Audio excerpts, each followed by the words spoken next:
What did you analyze? Just the gas and electrical scheduling for field utility specialists to go out and fix lines. Oh, wow. Were you ever a lineman? No, Did you ever go out in the field? no, I was behind the desk mainly. Well, yeah. That's got to be Yeah, that has to be dangerous work. yeah, I've had trouble finding a new job lately. I've, but I got a couple interviews. I'm trying really hard to get another job, but I blew it by drinking my last job. Oh, yeah. Yeah, it's too Yeah, bad. But those things have a tendency to get resolved. I mean, look at me. yeah.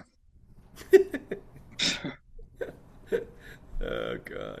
Okay, anyways, glad you're here. Hey, Carrie, how are you? Uh, how long you been sober and where are you calling from today? Jan to Carrie. Carrie. Hi, just about 24 hours. Calling from Arizona.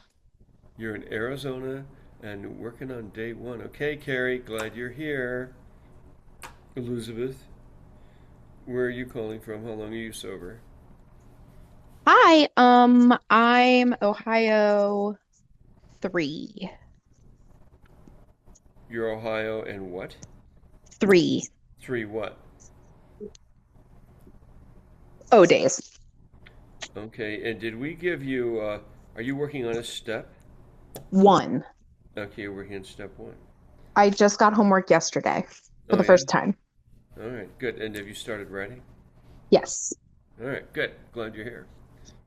More about you later. Jan. Jan. How are you? Marsha.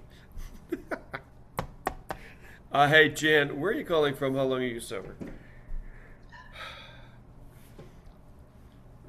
But you have to unmute because I can't hear a thing.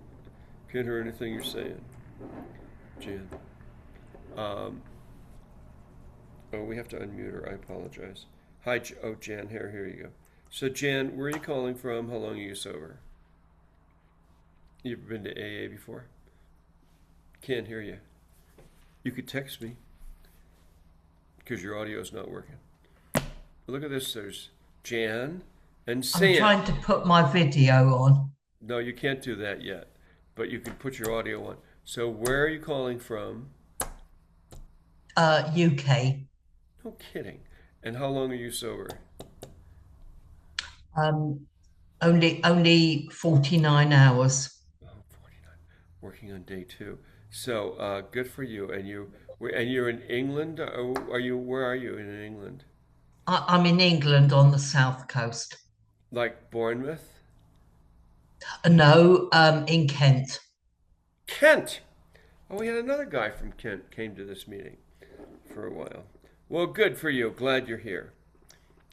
Uh, Thank you. you're welcome. Let's change that to Kent. Kent with the micronite filter. Keisha. So, Keisha, you can change yours. George, 69 days. Here's Danny. Going. How many days? What step you're on? Hi, Danny. How are you? Where are you calling from today? How long are you sober, please? Hi, I'm for some reason I'm not able to start my video. Yeah, we don't let people start their Uh, video yet until we clear all the oh, Zoom okay, boundaries out. no worries. I just wanted to make sure it wasn't a problem on my end. So hi, my name's Danny. I'm an alcoholic and addict, and I'm coming to you from Florida. I have been sober for 689 days. You're bragging. I Okay, know. 689 days in Florida. Hey, where are you calling from in Florida? East Coast, like South Florida, Okay. near Oh, what? Vero. I live on Okay. a little island. Yeah. You live on an island? Yes, sir. Which island? Hutchinson. I have no idea where that is. It's wild. It's gorgeous. It's like a state park. It's Oh, amazing. is that what you have to take a boat to get there? No, you do not. But there's a bridge. thankfully. And I can drive my car right over it. It's And you have to fantastic. be, see, probably not a good idea to be drinking when you do that. No, but we would do anything when we were drinking, wouldn't we? Well, you know what happened to Teddy Kennedy? He drove over the Chappaquiddick Bridge and went right into the drink. But he Oh, was yeah, is drinking. that right? I did not know that, actually. Yeah. I didn't know that's how he went. Um, Well, he yeah. didn't go. He stayed alive. The intern that he had with him, she unfortunately Wow. didn't make the swim back to Massachusetts. Shelley, how are you? Where are you calling from today, Shelley? How long are you sober? Um, okay, well, I can't show my video, so I've never been No, on a meeting like we don't this. let people turn their video on yet because we get Zoom bombers. So where are you calling from and how long are you Okay. sober? That's okay, sir. I think I'll leave this meeting. Thank you, though. Bye bye. Have a nice day. Say goodbye to my dog. Oh no, she didn't like me from the get go. Jessica, how are you? Hey, Jessica. And where are you calling from? How long are you sober, please? Um, Jessica, alcoholic, calling from Virginia, and 6 days. 6 days from Virginia. And what step are you on? I finished part 1 and 2 of step 1, so I guess I'm ready for step 2 now. What the hell is that noise? Oh, that was, my blood pressure cuff decided to act on its own. It's really crazy. 6 days. What step did you say? Oh, step 2. So have we given you the instructions on step No. 2? Okay, so we have to do that today. Okay, we'll do that. And I'm glad you're here. Yeah, Thanks. yeah, you're welcome. My blood pressure cuff just went up by itself. Do you think that's a signal to me, Ron, that I should check my blood pressure? I'm Ron. I'm an alcoholic. It very well could be. God's talking to you. Crystal. Hey, Crystal, how are you? Oh, you're in Maryland. And how long are you sober? What step are you Hi, I'm sober 43 days today. I'm on step 1. I did my homework. on? Beautiful. We'll talk with you more. Okay. Beautiful. There's Laura in Texas.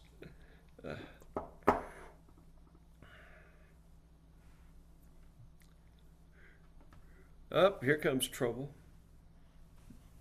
It's Laura in Texas. Hi, Laura. How are you? Good to see you. Co-host. I will make you a co-host. 78 days. Isn't that amazing? In 22 days, you'll have 90. Okay. And I think we'll be ready to go here. Hey, Laura, you want to read again today? Sure. Okay, so hang on for a second here. Okay, let me pull it up. Oh, just hang on for 1 minute. Hey, here comes Keith. Ron's posting everything up for you guys in chat. You can start your video now. Hey, Keith, where are you calling from and how long have you been sober? Massachusetts. Okay, good. And how long are you sober now? 3 days. 3 days, good. All right, Keith, good to see you back. And Lisa, you can change your name. Did you get Keith there? Rhonda? Lisa, you can change yours. Ruben, I haven't seen him in a while. We'll let him in here. Spell mass out, M-A-S-S. I don't like those old short abbreviations. Hey, Ruben, how are you? Where are you calling from today and how long are you sober? My name is Ruben. I'm an alcoholic. I've been sober for 46 days. And where are you calling from? Oop, let me try that one more time. And hey, where are you calling from today? I'm located in Atlanta, Georgia. Atlanta, huh? Atlanta. Okay, good. Glad you're here. Thank you. All right, you're welcome. Here we go. Okay, so Ron has put everything up. that we're going to read, and you can turn your video on now. And over to Laura. She's going to tell you what this meeting's all about. Hi, I'm Laura. I'm an alcoholic. Welcome to Newcomers Slippers Step workshop. Please follow along in chat. If you're new to AA or coming back, this meeting is for you. This group is exactly what the name says, a workshop. We read 6 AA books, work the steps, sponsor you, and give reading and writing assignments. We will teach you an AA program. We move right along here and people get well here. Newcomers Slippers Step workshop is a step workshop. Unlike many AA meetings, it is not a speakers meeting nor a discussion meeting. It is more like an AA step study, AA 101, AA University. You want to have the attitude of learning. We give you assigned readings and writings on the steps. We will take you through the steps and AA books in short order. We hand deliver an AA program right to you. If you are looking for guidance and direction in an AA program, this meeting is for you. So strap yourself down and get ready. This train's a-coming. Newcomers Slippers Step Workshop on Zoom is a very unique meeting since we use the same principles AA used between 1932 and 1939. Everybody works together in the group and moves through the 12 steps to live our lives free from alcohol and learn a new way of living. We're glad you could make it. Security for Newcomers Slippers Step Workshop on Zoom. We have chat turned off. You can chat only with co-hosts. We do all of the above for safety reasons. Zoom bombers try to get in. This eliminates them. We don't allow group sharing in chat or exchange of phone numbers. This is an AA step class. Since everyone is new here, we want to protect you. Meeting confirmation. Here is our email for meeting confirmation. stepworkshop1@gmail.com. This is for classwork, probation, court, etc. And the link is in the chat. Here is the newcomers packet for those new to AA. It has pamphlets and information about Alcoholics Anonymous. The link is also in the chat. Announcements. Seventh Tradition contributions can be made in Venmo to @Jann Scott, in Cash App, Jack Fox 111999, in PayPal, good for international. To Jann Scott, jannscottlive@gmail.com. 720-646-6131. These contributions go to pay for Zoom, Boulder 1 AA, Boulder County AA, OIO AA Intergroup, and Fr Terry's work. We offer free books to those in need. We spend about $350 a month every month. Suggested donations are $1 to $2 per meeting, or monthly donations, the price of a 12-pack of Bud, which is $18.99. This group meets daily with the following formats. Monday, we read from the 12 and 12. Tuesday, it's Big Book Day. Wednesday, it's As Bill Sees It. Thursday, we read Came to Believe, and it's Dog Thursday. Friday is Cat Friday. Saturday, we read from Living Sober, and Sunday, we read from Daily Reflections. This is the AA Preamble. Alcoholics Anonymous is a fellowship of people who share their experience, strength, and hope with each other that they may solve their common problem and help others to recover from alcoholism. The only requirement for membership is a desire to stop drinking. There are no dues or fees for AA membership. We are self-supporting through our own contributions. AA is not allied with any sect, denomination, politics, organization, or institution, does not wish to engage in any controversy, neither endorses nor opposes any causes. Our primary purpose is to stay sober and help other alcoholics achieve sobriety. Please join me in the Serenity Prayer. God, grant me the serenity to accept the things I cannot change, courage to change the things I can, and wisdom to know the difference.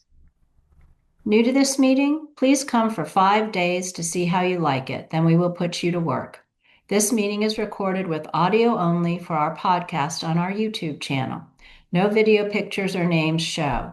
No one will know you are here. Our podcast is YouTube channel, Newcomers Slippers Step Workshop AA Meeting, and the link is in the chat.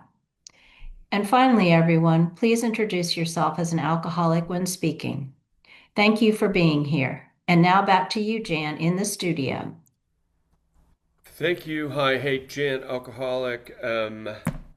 today, hey, welcome to Newcomers Slippers Step Workshop. We just have to clear a few more people here. We try to get rid of all the Zoom bombers. So, a couple things. Dana, Boston 7. Hey, Dana, good. Who else here? Eduardo. Hey, Eduardo. Where are you calling from and how long have you been sober, please? And you co-hosts can write to these people, right? Eduardo, Jann to Eduardo. Where are you calling from? How long are you sober? And Jordan, how about you? Hi, how are you? Where are you calling from? How long are you sober? Arizona, 11 years sober. 11 years. Wow. That's pretty much a miracle. Thanks. You're welcome. And then we have, Laura Beth. Hey, Laura Beth. How are you? Where are you calling from today and how long are you sober? Jann to Laura Beth. Kentucky. You're in Kentucky. Yeah. And I have 104 days clean. 104 days from, do you know Ron? He's from Kentucky. No, I thought you were all related from down there. No. What? No? No. Y'all knew each other. All right. Maybe he was your cousin or something. No, who knows? Do you know where people from Kentucky go to find a wife? No, I would imagine. Family reunion. Exactly. Oh, that is so rude, Jann. Cut it out. That's not funny. I'm sorry. I would do the same thing. And who married their cousin? Anybody? No, I didn't. I know people that did. Like Queen Elizabeth. It was her third cousin. Okay. Today's Thursday, and today, you know what Thursday is? It's Dog Thursday. Why do we have Dog Thursday? Why? Because you ever go to an AA meeting and everybody's got their dogs in there running around and they're talking about their dogs and how their day went, and you go, what? I thought I was in an AA meeting, and you're like, fuck no, I'm in a dog meeting. When AA started in 1932, we created this 12-step process that teaches you how to live your life without drinking. Now, why did we create AA in 1932? That was the year Prohibition ended. America got back to drinking and people started dying. Oh, there's a dog right there. Patrick has his... Oh, my God, Patrick. What's your dog's name, Patrick? Winston. Winston. What a puppy. My dog's name is Puppy. He's a good dog. Or good dog sometimes. He doesn't say much. What? Julie, did you bring your dogs today? Hi, Julie, alcoholic, and I do have my two dogs here. Oh, can we see them? You have both? Are they right there, like next to you? Who's a good boy? Kind of. Yeah, okay. All right, well, anyway, glad you're here. There's another dog, Crystal. We'll unmute Crystal. Where is she? Crystal's dog is here. Crystal. Look at that. What kind of dog is that? Hi. Hi. He's excited to be here. Uh-huh. He's a puppy. Bernedoodle. Is that right? Oh. Good. Okay. So we devote Thursdays to dogs. If you have a dog, bring them on Thursday. Because the rest of the time we talk about the 12 steps of Alcoholics Anonymous, how people get well. And of course, dogs are important. But the cat people, not to be left out, we have Cat Friday on Friday. Tomorrow, people with cats. Oh, look at that.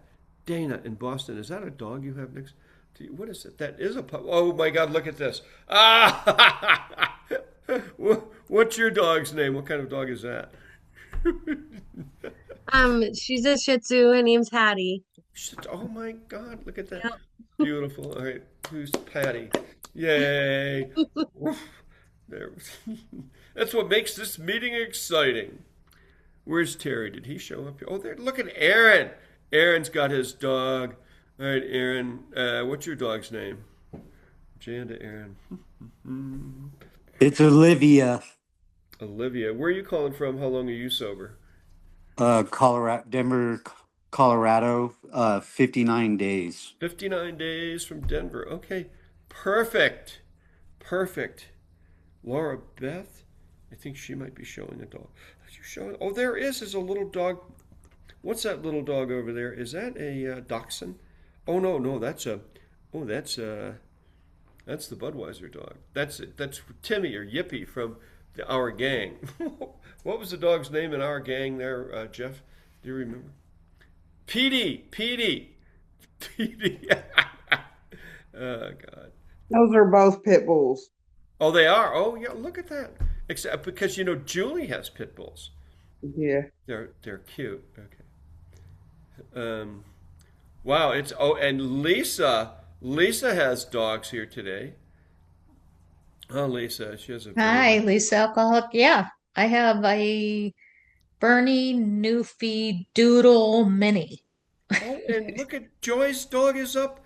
Oh my God, Joy in Melbourne, Australia, from down under. How long have you been sober, Joy?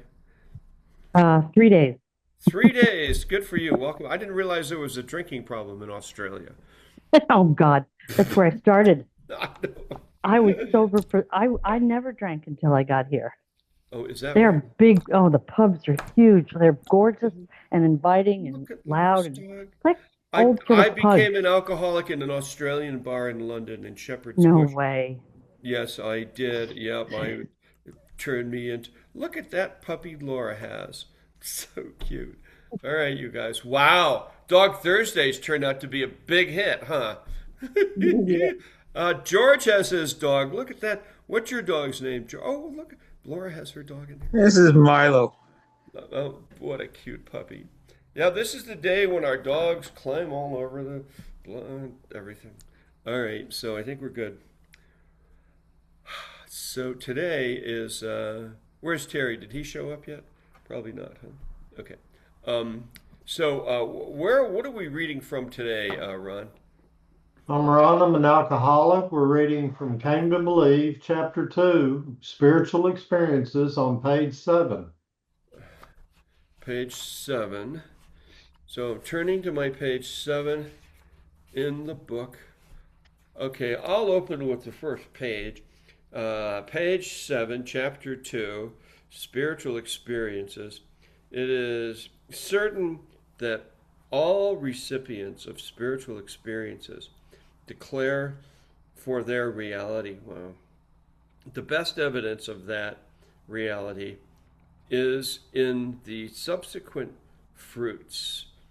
Those who receive these gifts of grace are very much changed people, almost invariably for the better. Well, I can't imagine being changed for the worse.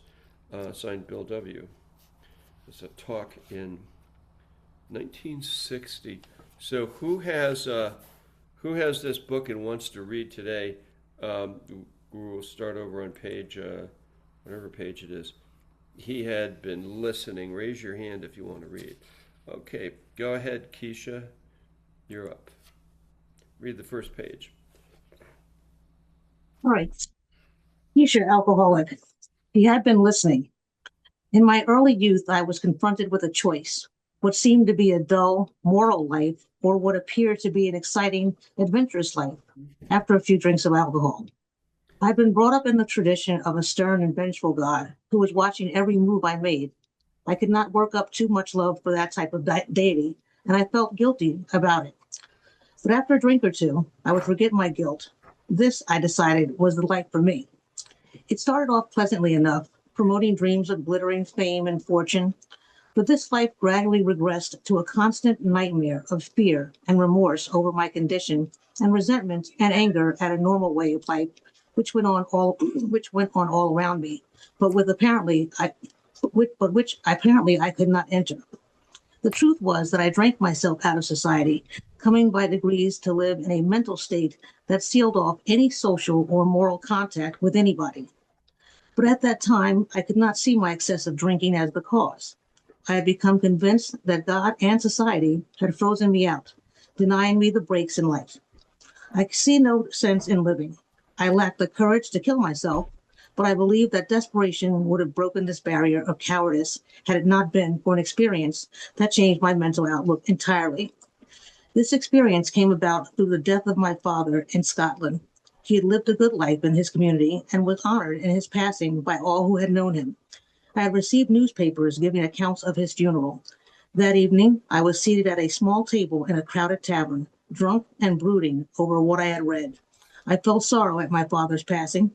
Hate and envy saturated, I felt no sorrow at my father's passing. Hate and envy saturated my mind, and I was muttering to myself, why should he and other people get all the breaks in life, while good men like me don't get a chance? What a rotten deal I'm getting. People would love and honor me too if I had the chances in life he had. Pass. All right, Jeff, over to you. Thank you. Jeff, Alcoholic, South Florida, page 10 of Came to Believe. Top of the page. In the tavern, the noise of conversation was deafening, but suddenly I heard a voice in my mind ring out loud and clear. What accounting are you going to give God of your life? I looked around, astounded, for it was my grandmother's voice. She had passed from this life and out of my thoughts over 20 years earlier. This was her favorite quotation. I had heard her say it often in my youth, and now I heard it again in the tavern. As soon as I heard this voice, my mind cleared up, and I knew beyond all doubt that no other person nor any situation was responsible for my state. I alone was responsible. This effect was shattering. First, I heard that voice, and then my whole excuse for my failure in life, that I had never got any breaks, was wiped out of my mind forever. The thought hit me that if I killed myself as I wanted to, there was a chance I might meet up with God and have to give him an account of my life. I lived with no one else to blame for it. I wanted no part of that. And the idea of my killing myself dropped then and there. But the thought I might die at any time remained to haunt me. All this was crazy, I thought, but no matter how much I argued with myself that I was having a hallucination, I could not dismiss the implication of the experience. I could visualize myself being brought before a stern-looking deity who would coldly look down his nose at me with utter contempt and say grimly, "Speak up." That was as far as my imagination would carry me, and from then on, I would get blind drunk trying to blot out the whole experience. But when I came to in the morning, the experience would still be there with me, strong as ever. I thought I had better quit drinking for a while and start to reshape my life. This resolution led to a terrible shock. Up to this time, I had never tied in my troubles with alcohol. I knew that I drank too much, but I had always felt that I had a good reason to drink. Now I found, to my amazement and horror, that I could not quit. Drinking had become such a part of my life that I could not function without it. I did not know where to turn for help. Believing that people thought about me the way I thought about them, I was sure I could not turn to them. This left only God. And if he felt about me as I felt about him, this was a slim hope indeed. In this manner, I passed through the 3 blackest months of my life. And during that time, it seemed I drank more than ever before, and I prayed to nothing for help to get away from alcohol. Pass. Thank you. Okay, and where are you now? Okay, I see. The bottom of page 10, Jim. I see it. So just for everybody, we are reading Chapter 2, Spiritual Experience, starting on page 7 in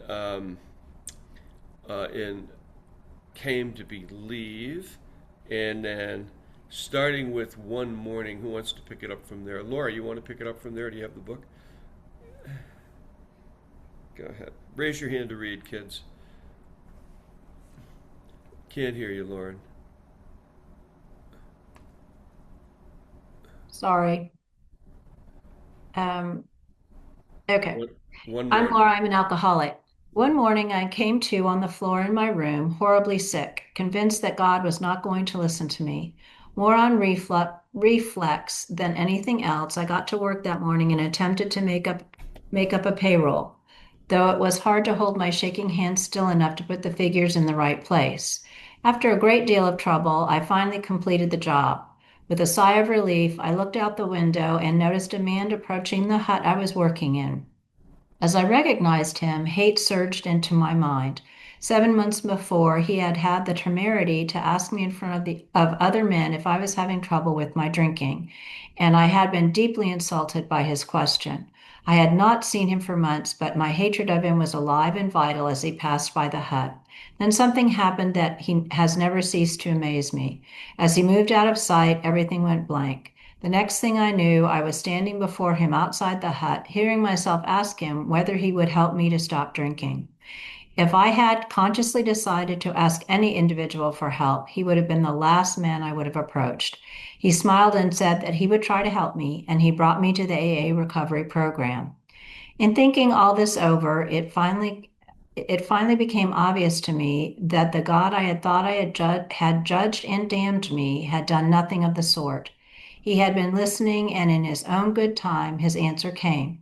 His answer was threefold: the opportunity of a life of sobriety, 12 steps to practice in order to attain and maintain that life of sobriety, fellowship within the program, ever ready to sustain and help me each 24-hour day. I hold no illusion that I brought the AA program of recovery into my life.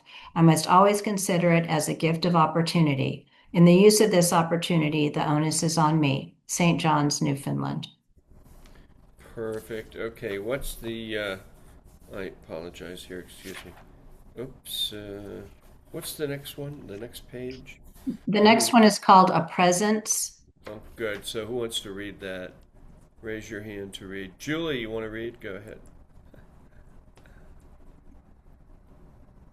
Hi, Julie, alcoholic. Can you hear me okay? Yes. Okay. A presence. I am a radio officer on a tanker, and the final revelation of my condition and its cure came when I was sitting alone in my stateroom with my favorite bottle. I asked for God's help out loud, although only my own ears could hear. Suddenly, there was a presence in the room, bringing a peculiar warmth, a changed, softer shade of light, and an immense feeling of relief. Sorry. Though I was sober enough, I said to myself, "You're drunk again," and I went to bed. In the morning, however, in broad daylight, the presence was still there. I was not hungover either. I realized that I had asked and I had received. From that time on, I've had no alcohol. Whenever I get the urge, I think of that which happened to me, and it keeps me straight. From AA Internationalists. Or pass. Okay, perfect. So I think we'll stop there for today, and we'll pick up next Thursday. We read every Thursday from this book, Came to Believe. I'm Jann, alcoholic. So we have lots of new people in here today. And just a few things about this meeting. We started this meeting 7 years ago. And we changed it a little bit a few years in to make it a step study meeting, and we're doing it the same way that they did it in the early days of AA when AA was founded in 1932. America got back to drinking, and we created this 12-step process that teaches you how to live your life without drinking. And that's what AA is. And here we give reading assignments, writing assignments. We take you through the entire 12-step process in about a month, month and a half. And that's what Alcoholics Anonymous really is. So this is the only meeting like it in the world, because it's AA class, AA 101, AA University. Yeah, I mean, that's what it is. And you'll notice people go into breakout rooms, and we have people that are completed step 12, so then they know how to help other people with the various steps that they're on. We have people in this room who are on step 12. You can see each name. There's people who've been coming regularly, so they have generally a step number next to their name. There's some people on step 1, step 2, step 6. We've had over 30,000 people have attended this meeting in 7 years. About 1,000 have gone through the entire program with us and are sober to this day. Check it out. We have 100 new people every single week. 100 new people every week that come to this meeting. We get about like 10 new people a day. We have over 200 people who come here regularly. So it's kind of a miracle. I don't know what happened to the other 29,000, but you know, it's tough. This business of alcoholism is a deadly illness. It will kill you in a heartbeat. And it's the one illness that tells you you don't have it. It always says things like, I'm good, you finished your step 12, don't worry about it. Don't listen to Jann, don't come back, you're busy. It's getting to be Thanksgiving and Christmas and New Year's. I think we're just going to take 2 months off from AA, and there you go. Or it happens for a myriad of other reasons. So let's see here. So we have a couple things here. Okay.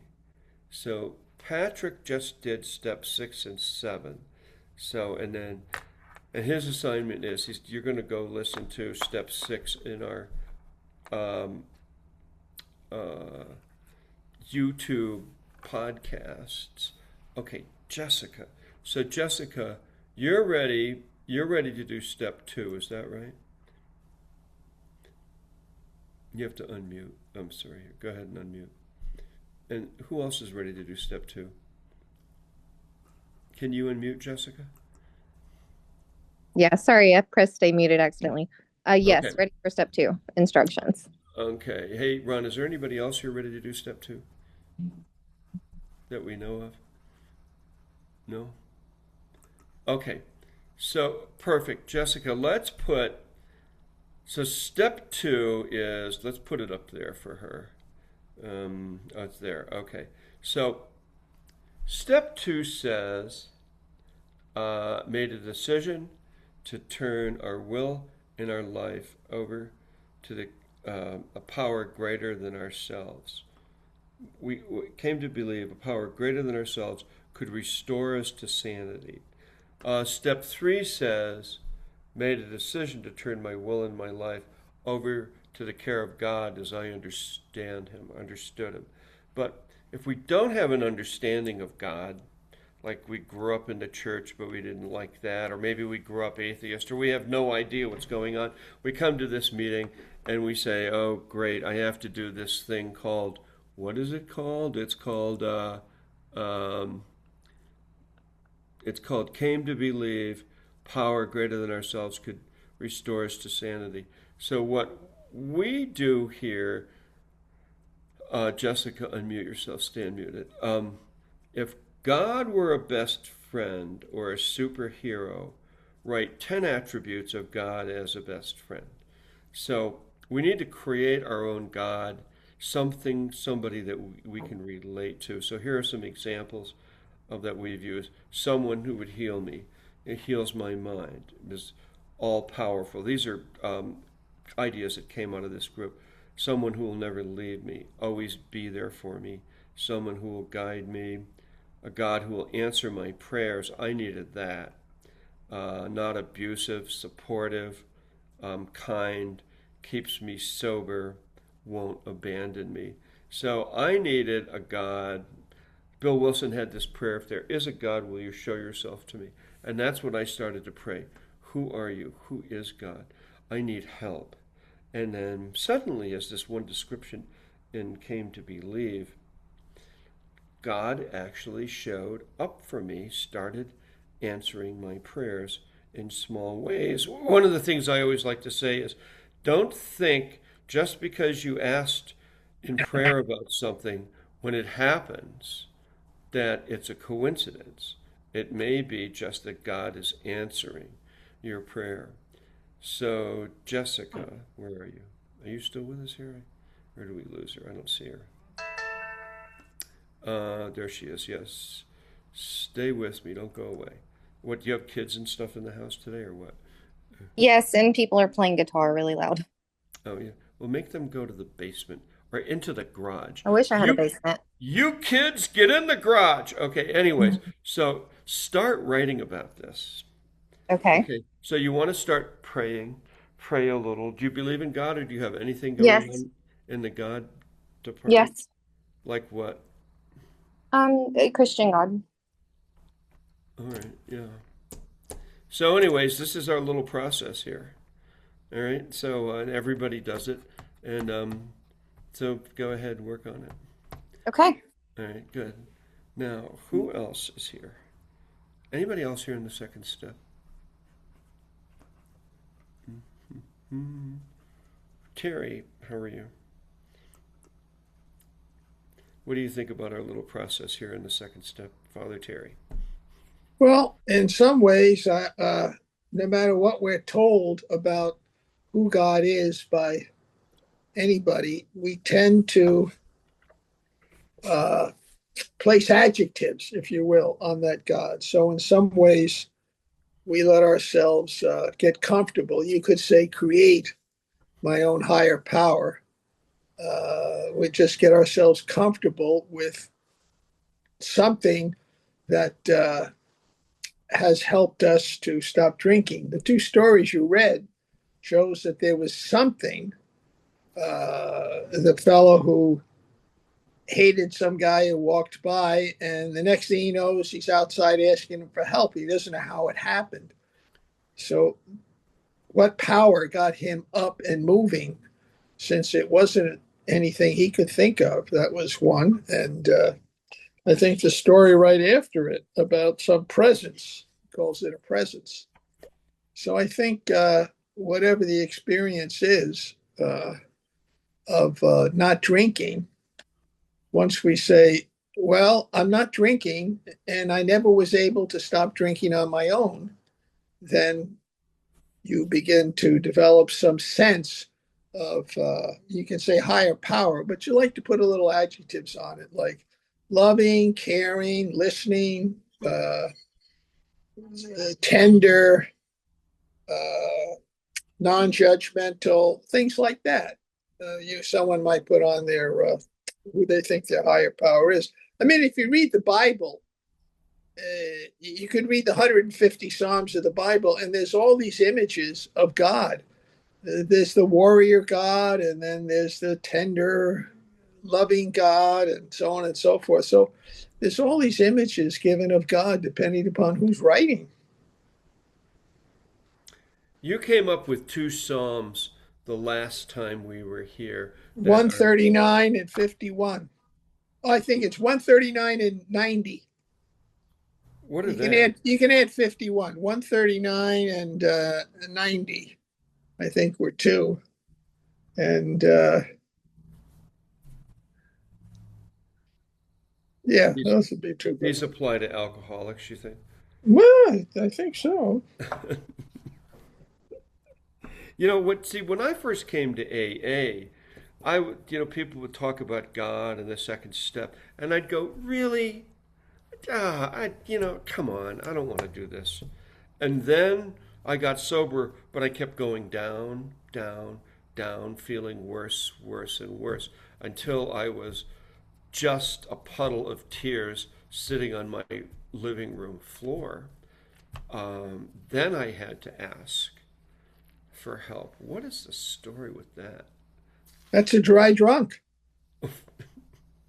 It's not sobriety, it's dryness. It means I'm not drinking, but my life's pretty miserable, and I'm pretty miserable. I mean, we're supposed to end up happy, joyous, and free, not sitting in a puddle on the floor. That's what you did when you were hungover. Well, I did that sober too, but I didn't really want to have this Catholic Church God in my life. Well, get another one. Okay, so that's what we did. We created it. I created a new one. I started asking for help, and then God revealed Himself to me, and I started feeling better. It's kind of a miracle. Why do alcoholics, we have to take ourselves to the bottom, in order? Like AA is a spiritual program. It's not therapy. No human power could have relieved from alcoholism. God couldn't, would if He were sought. the therapeutic community have a big problem with us because of the GOD thing. Always fun to talk with you. Let's see, who else is in here today? Hey, Tejas, how are you? I see you showed up for the big meeting today. Yeah, I'm lurking. I'm doing well, Tejas alcoholic. Well, okay, how about you and God? 4 years sober through this meeting, right? Yep. Mm-hmm. Oh yeah. When I first joined this meeting, I don't know if I had this conversation with you, but I could not be bothered to have the God conversation. I thought it's something you could skip past, or it wasn't really relevant, or it was only relevant to people who maybe had a prior faith and all of that. And it's funny how that's evolved over the years to now how I start my day and how I end my day. I would call it reflection, but you could easily say that it's prayer, and there's something on the receiving end of that prayer. Usually asking for an understanding of a situation or for clarity. And 9 times out of 10, it feels like I am receiving that. And I would have laughed at that 4 years ago, especially when I first came to this meeting. But it's funny because I was receiving divine sort of indications early in my days. I mean, I remember when I first came to the meeting, was going through the withdrawals like hell, and just thought to myself, can this be the last time I ever have to do this? And that was the last time I've had to go through that experience. And I think that says something. So I've got work to do, surely still in that category, but I feel like I've come a long way and I understand where it fits into the AA program. And that's just not something you could have convinced me of when I first started out. I'm really glad you're here. Teja's has been coming to this meeting for like 4 years. Terry's been coming to it for 7. Yeah, I remember the old Tejas too. Yeah. He was a hard case. I said, oh my God, see if this guy gets sober. And he did. Yeah, sometimes it's the hardest cases that get sober and Sure. stay sober, you know. What's your story, Terry? Why did you end up coming to AA for everybody who's new here? Well, I hit a bottom. I thought of killing myself, and I was scared of that. So I said, well, I can't stop drinking on my own. So there were two things: the fear of killing myself and the knowledge that I could not stop on my own. The solution was to pick up the phone and call AA, which I did. And they said, go to a meeting, which I did. And that's how it started. And that was 40 years ago. Actually, that phone call was 41, almost 42 years ago. You're a man of the cloth. We didn't think men of the cloth became alcoholics. Well, I don't speak for the other man of the cloth, but this one did. I didn't know Yankee fans became alcoholics, but that's the way it is. Well, this week I am one. Let's see. Julie, where are you? Unmute Julie, please. Okay. So Julie has 7 years sober. She started coming here 5 years after her life was blowing up completely sober, and you started coming to this meeting, and you have a relationship with God today too, huh? I do, Julie alcoholic. I definitely do. I think the longer I'm in recovery, the more I understand I need to stay tethered to God, and I'm not doing anything. He's doing everything for me. Is that true? Yeah. Yes, definitely. My faith has gotten stronger while in recovery. Yeah. What is it? What's the difference between no God in your life, God in your life? Me? What's the difference between having no God? Yeah, and God, I would be in the grave, I imagine. Just wouldn't work out. It doesn't work without God. Well, I think for everybody here who's new and wondering what are they doing, because this is a spiritual program. We talk about the fourth dimension, and So when we do step 2 and step 3, and then step 11, which is the continuous, this what is God? It for me, it's this power that comes into my life or is here every day, more powerful than alcohol, more powerful than drugs. I used to rely on drugs or alcohol to get the day going or end the day or try to get the motivation. I'd usually start toward the end. I'd start drinking around 11 o'clock, and then I'd get to work at 9. I worked for a newspaper here in Boulder. I'd get to work at 9, 8:39, first person in the office. Get all my work done by 11, and I'd order drinks into the office. And then I had to leave by 1 or 2 because I was wasted. And it went like that every day. So now what happens is I wake up in the morning and I have this sort of morning prayer, morning meditation, turning my will and my life over to the care of God as I understand Him. Talk to God. I actually talk to God. God talks back to me. I get answers. I don't know how unusual that is. I pray and I get responses. God answers prayer. How unusual is that, Terry? People talk to God and God talks back to them. Well, I don't think it's unusual at all. But it's not necessarily a norm. It doesn't mean you are or are not if you don't sense God. One of the ways I think God talks back is how your life gets better. It doesn't have to be words. And I think the difference between no God and God is you're no longer lonely. You don't feel alone. Remember, one of the reasons we drank was to feel connected.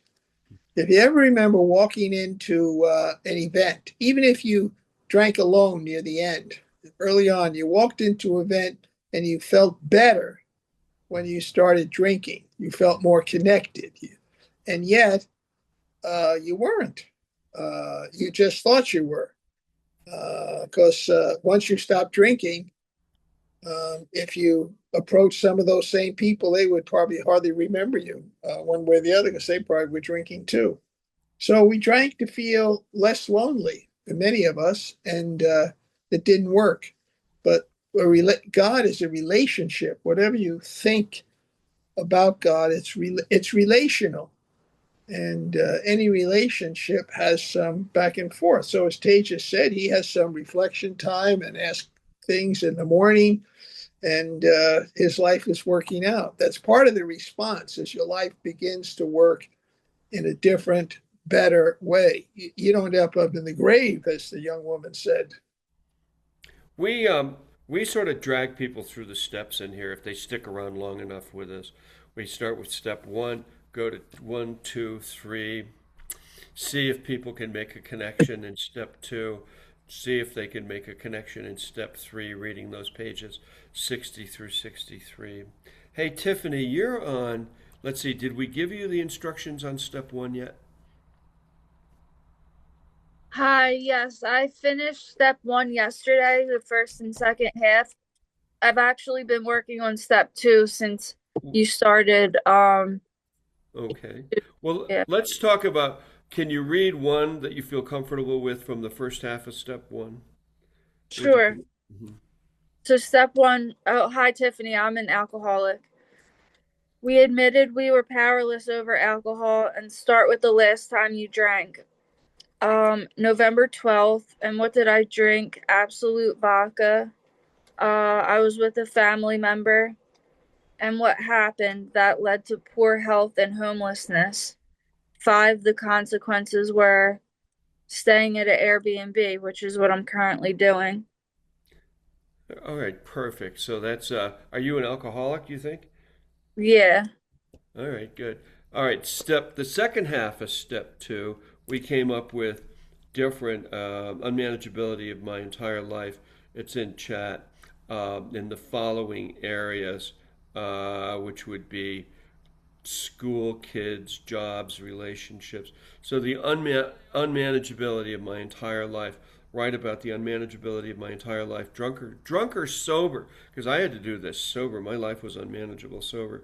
So you want to pick one area that you wrote about? Yeah, so one area I wrote about was my health. the past year, I malnutritioned myself to the point where my kidneys and my organs were failing. So I ended up in the hospital, and that turned into low blood pressure and greater depression, which also led to paranoia in relationships with relatives and stuff like that, which led to homelessness.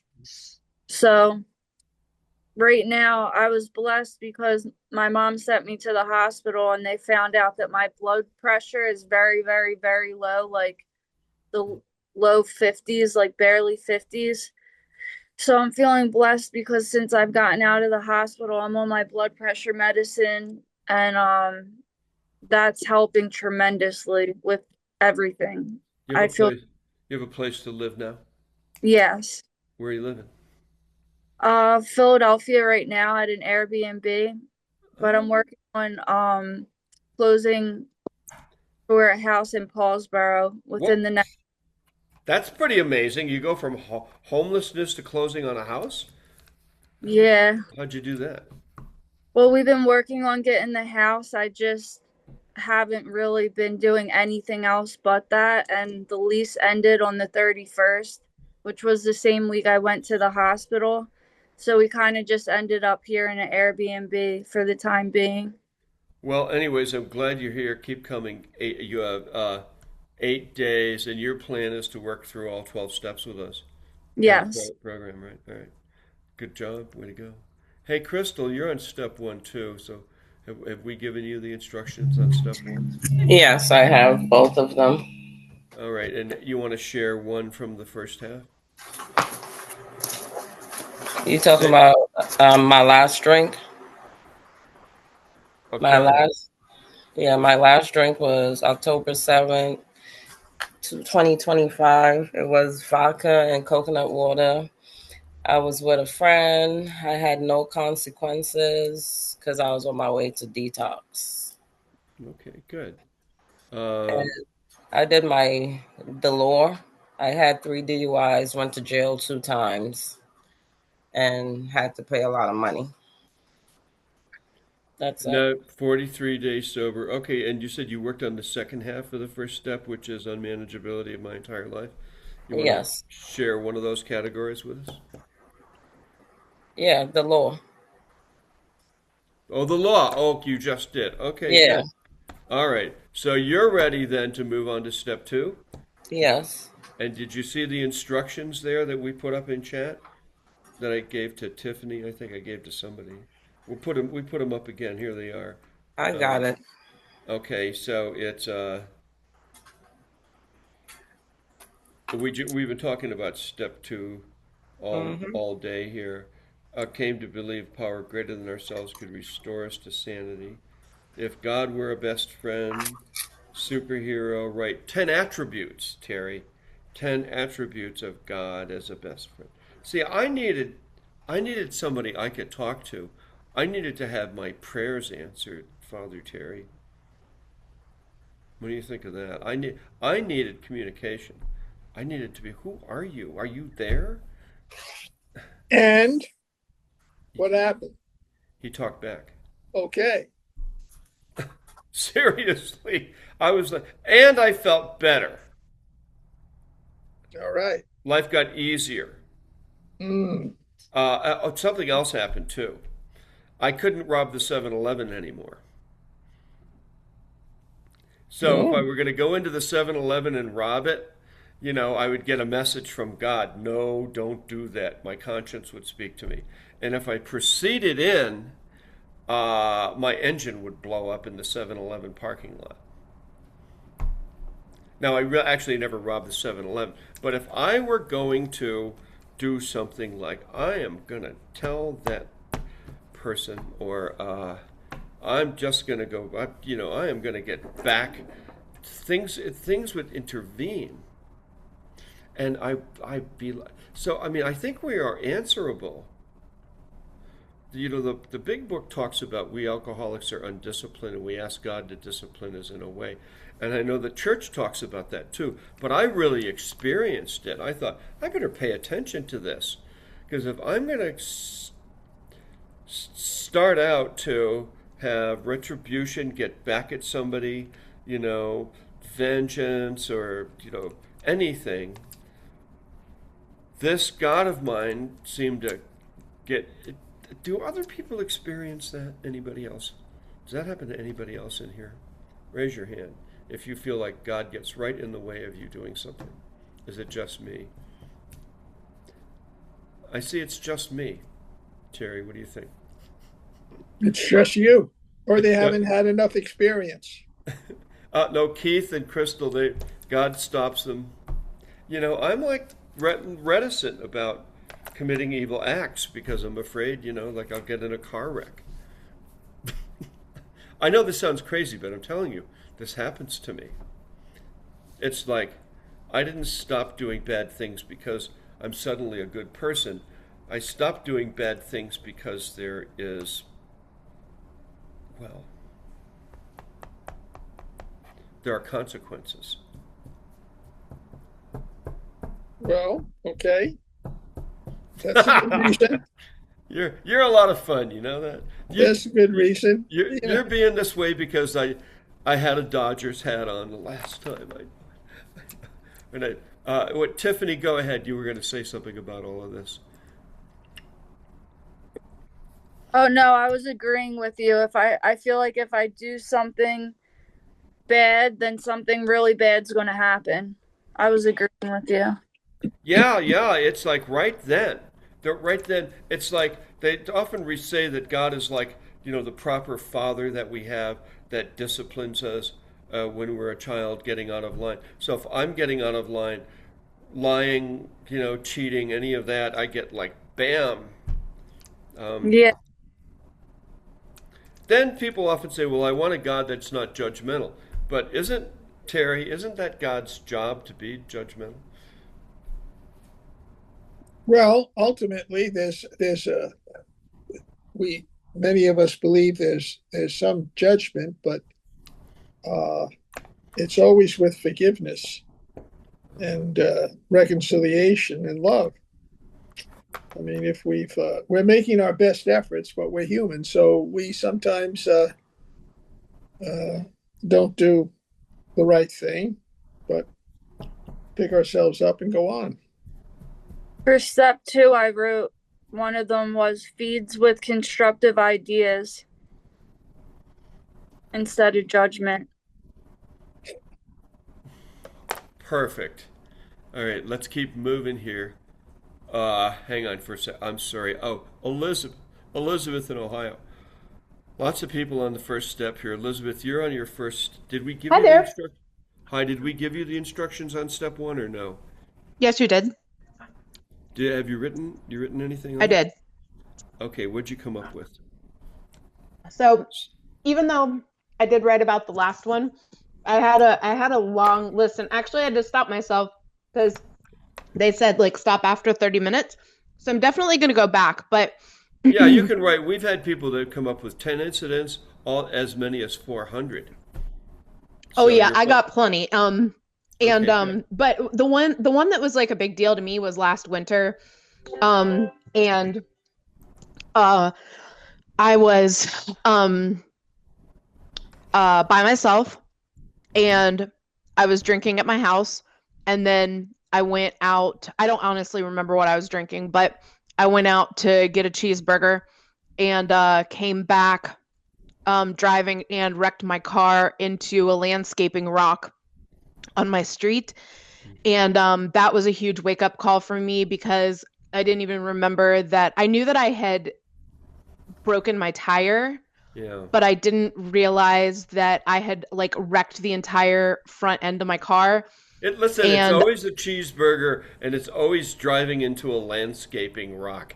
I mean, you know how many times I've heard that story here? It's like, yeah, but the thing that really that freaked me out. So yeah, it cost some money. I had to get that fixed. But the thing that really freaked me out was that could have been a human. That could have been a dog, an animal. It could have been a child. It could have been someone's property, you know, like any other type of property, like the house or the mailboxes or the cars. But I mean, definitely human life. so keep working on your first step. And how are you feeling 3 days? How's your detox going? 3 days. It's fine. It's good. I'm okay because I had kind of tapered down before I stopped, so I'm okay. Yeah. Well, usually the first 5 days are the hardest. We always advocate that you see a primary care physician, you see a doctor, and check your blood pressure, and try to take it easy on yourself. And the mere fact that you've come to this meeting for 3 days in a row is a miracle. Everybody that's here, all you kids that are on the first step and second step, you keep coming back. It's a miracle, Jeff. It's a miracle, isn't it? You want to talk about that? Jeff, Alcoholic South Florida. It's definitely a miracle. It just works. It just works. And keep coming back, please. The steps work. You've been The doing this program for works. you've been Yeah. doing this for 40 years. You're in pretty good shape. Yeah, Jeff Alcoholic. Yeah, and I want to give it away to keep it, as they say. I want to be able to take other people through the steps like I've been blessed with going through the steps. And so this is where I know that I'm doing it correctly, because if I'm doing it incorrectly, I'll be, it'll be pointed out to me, and that's what's important. And we have the interplay back and forth. We're right here working together, sponsoring you, and it's wonderful for all of us. Yeah. Perfect. All right, so over to Ron. You want to take us out with the promises and this, and we'll ask Father Terry to lead us in the Serenity Prayer today. But over to you, Ron, first. I'm Ron. I'm an alcoholic. These are the promises on page 83 from chapter 6, Into Action, from the AA Big Book. If we are painstaking about this phase of our development, we will be amazed before we are halfway through. We are going to know a new freedom and a new happiness. We will not regret the past nor wish to shut the door on it. We will comprehend the word serenity and we will know peace. No matter how far down the scale we have gone, we will see how our experience can benefit others. That feeling of uselessness and self-pity will disappear. We will lose interest in selfish things and gain interest in our fellows. Self-seeking will slip away. Our whole attitude and outlook on life will change. Fear of people and economic insecurity will leave us. We will intuitively know how to handle situations which used to baffle us. We will suddenly realize that God is doing for us what we could not do for ourselves. Are these extravagant promises? We think not. They are being fulfilled among us, sometimes quickly, sometimes slowly. They will always materialize if we work for them. Thank you. All right. Over to you, Terry. All right. A moment of silence for those who are still suffering inside and outside this meeting, followed by the Serenity Prayer. God, grant me the serenity to accept the things I cannot change, courage to change the things I can, and wisdom to know the difference. All right. Thank you. Thank you all. I put up